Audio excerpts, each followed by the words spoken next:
Olá, eu sou a Camila, nutricionista materna e infantil, especialista em dificuldades alimentares e voluntária no projeto Anjo Azul do MAP de Caraguatatuba. Eu quero falar um pouquinho nesse vídeo sobre seletividade alimentar em indivíduos com transtorno do espectro autista. O termo seletividade alimentar, ele carrega uma variedade de significados que incluem desde a recusa alimentar, um repertório muito restrito de alimentos que a criança ingere e até mesmo um padrão, né, em que ela ingere sempre os mesmos alimentos, né, não pode mudar muitas coisas aí nessa rotina das refeições. É muito frequente esse quadro de seletividade alimentar, não apenas em crianças com transtorno do espectro autista, mas também em crianças, principalmente dos 2 aos 5 anos. Então, nessa fase, muitas crianças apresentam algum tipo de seletividade alimentar, mas ela ainda é muito proeminente nos indivíduos com algum diagnóstico diferenciado.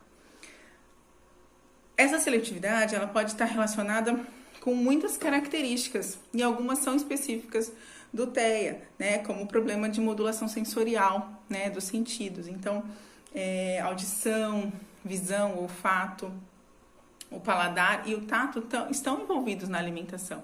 Então, quando a gente fala, a gente come com os olhos, né? A gente sente o cheirinho da comida quando chegamos em algum lugar, isso já vai nos abrindo o apetite.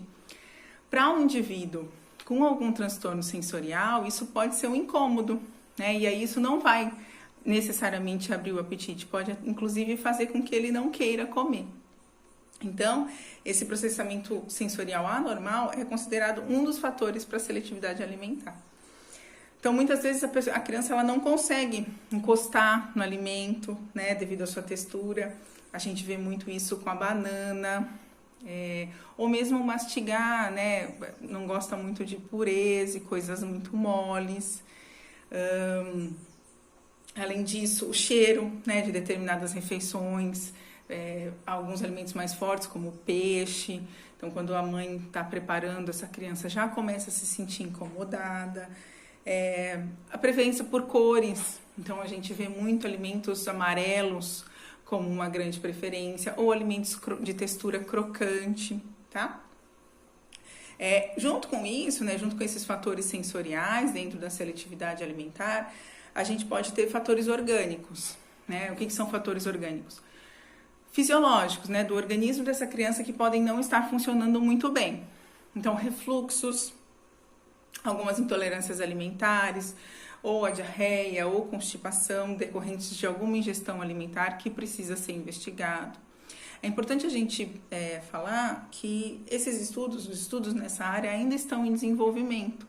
Então, a gente não tem muitas certezas, mas esses estudos começam a apontar que pode acontecer, né, para alguns indivíduos, alimentos que contêm caseína, que é a proteína do leite. Então, muitas vezes as pessoas confundem também, né, e falam assim, mas é sem lactose, né? Os estudos não apontam a lactose como um problema para a seletividade alimentar em indivíduos com autismo, mas sim a caseína, que é a proteína do leite, e ela está em todos os produtos lácteos e seus derivados. Além do leite, alguns estudos já começam também a apontar uma influência de inflamação do glúten, que é a proteína do trigo, e também da soja, tá?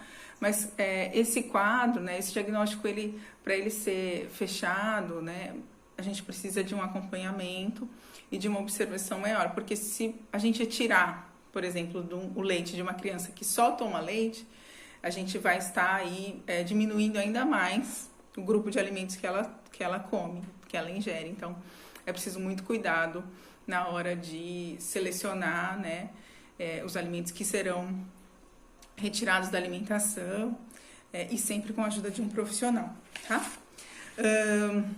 Quando não tem fatores orgânicos identificáveis, a questão alimentar ela pode estar relacionada também com os interesses dessa criança, né? Então, todo mundo gosta de algumas coisas mais do que outras coisas.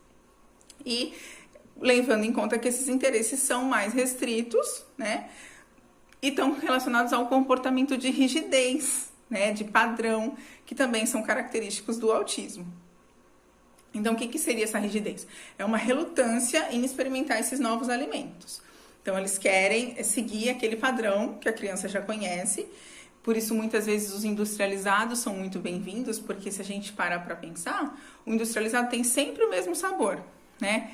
Ele vai vir sempre o mesmo sabor, tem sempre a mesma textura, não tem uma surpresa. Quando a gente prepara em casa, às vezes não, né? Às vezes tem variedades de sabores, a gente bota um tempero, fica mais mole, mais crocante, enfim.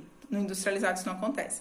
Então, muitas vezes a gente observa uma preferência também por esses industrializados por causa do padrão que as crianças buscam. E aí, junto com esse padrão, né, vêm dificuldades fora a ingestão alimentar. Então, tem que realizar as refeições no mesmo lugar, na mesma hora, com os mesmos tipos de utensílios, então os mesmos pratos, os mesmos talheres, ou sempre consegue ver só vendo televisão, tá? E aí, se você quebra esse padrão, a criança pode apresentar muitas crises. Então, é muito difícil, né? A gente vê que a seletividade alimentar, ela não é algo simples, ela engloba não só o paladar, mas todo o sensorial, todo o comportamental, e pode incomodar muito as famílias e as crianças. E como é que a gente soluciona isso, né? Qual seria a solução para esse quadro? É importante a gente pensar que essa solução, ela não é simples. Então, ela não vai vir de um dia para o outro e ela não vai ser conquistada apenas com uma frente. Então, a colaboração entre diferentes profissionais é muito importante. Essa equipe multiprofissional, ela é imprescindível. Então, além do nutricionista, o terapeuta ocupacional, o fonoaudiólogo, por muitas vezes essa falta de texturas, né, ou esse padrão alimentar não estimula a dentição da criança, o odontopediatra, porque muitas vezes a criança tem preferência só por alimentos doces ou por alimentos industrializados, que vão acarretar também em problemas de cárie, por exemplo. O pediatra, terapeutas ocupacionais, psicólogos especialistas em análise de comportamento. Então, todo mundo tem que estar integrado e focado na busca da solução. E aí a gente consegue aumentar a variedade dietética dessa criança aos poucos e com um monte de gente ajudando. Lembrando que essa variedade, ela não está só relacionada à saúde, né? Então, não mastigar ou mastigar só determinados tipos de alimentos pode prejudicar a fala, a dentição, a mastigação. Então, a gente tem sempre que pensar no multiprofissional. Para os nutricionistas, o suporte realizado, ele vem desde a preparação de cardápio, adequação, suplementos vitamínicos, porque muitas vezes a gente precisa interferir, né, com vitaminas e minerais, e também atividades simples com esses alimentos, atividades na cozinha. Com a análise do comportamento, a gente também tem ganhos substanciais, porque a gente consegue quebrar a rigidez dessa criança, né, do comportamento dessa criança referente à seletividade alimentar, junto com práticas sensoriais. Então, contato com o alimento, para a gente tentar fazer uma dessensibilização aí cada vez maior das preparações alimentares.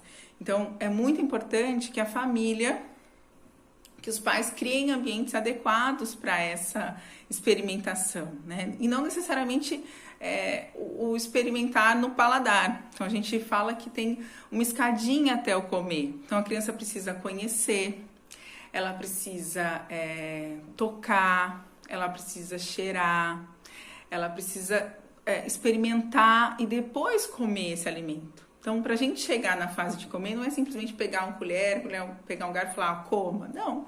Ela precisa saber que alimento é esse. Ela precisa conseguir tocar nesse alimento.